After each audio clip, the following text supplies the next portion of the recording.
daghang mga hinungdan nganong ang mga Katoliko manguros.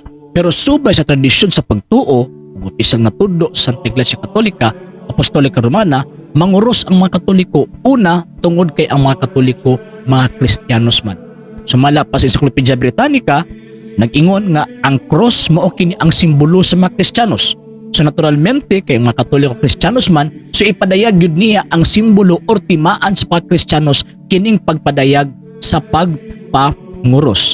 Ikaduha nga rason nganong kitang mga Katoliko manguros man, tungod sa hinungdan kini pagpadayag pagprofesa tong pagtuo nga kita na igagilalom sang sa krus ug nabanhaw. So mo nang sa dihang ang Katoliko manguros atong gipadayag nga nailalom ta ni ining moong Kristo nga gilansang sa krus. Ngano man tungod kay nagtuo ta nga kining Kristo nga gilansang sa krus, mao kini ang atong manluluwas. Ikatulo nga rason nganong kita mga Katoliko manguros man, tungod kay ang Katoliko mao kini ang pinakasimpleng pagpadayag sa atong pagtuo. Kining pinakasimplest form of kining profession of faith atong gipadayag nga naa tay pagtuong Katoliko o kining pagtuong Katoliko nagikan gyud mismo didto kang Ginoong Hesukristo. Ika-upat nga rason nganong kita mga Katoliko manguros man, tungod kay ang pagpanguros mao kini ang shortest form sa pagsimba sa Dios. Ngano man kay sa dihang manguros ta sa ngalan sa Amahan, sa Anak ug sa Espiritu Santo, kini pagpadayag nga atong gisimba ang Santissima Trinidad, ang usa ka Dios nga naay tutulo ka mga person. Ang ikalima og katapusang rason nganong kitang mga Katoliko manguros kay kini pagpangabog nato sa mga kadautan ug sayawa.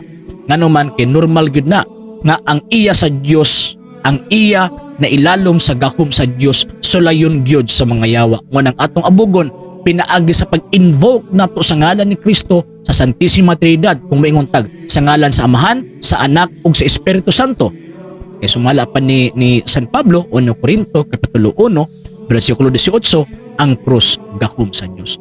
Kanang manguros ta sa ngalan sa Amahan, sa Anak ug sa Espiritu Santo, pagpadayag na ang atong pagtuong Katolika atong gibarugan, atong pagtuong Katolika gisimba nato ang Dios, ug ang atong pagtuong Katolika nagpadayag nga kita nanginahanglan sa gahom sa Dios nga diin kita nahisakop ug pinaagi niini maiway kita sa kadautan.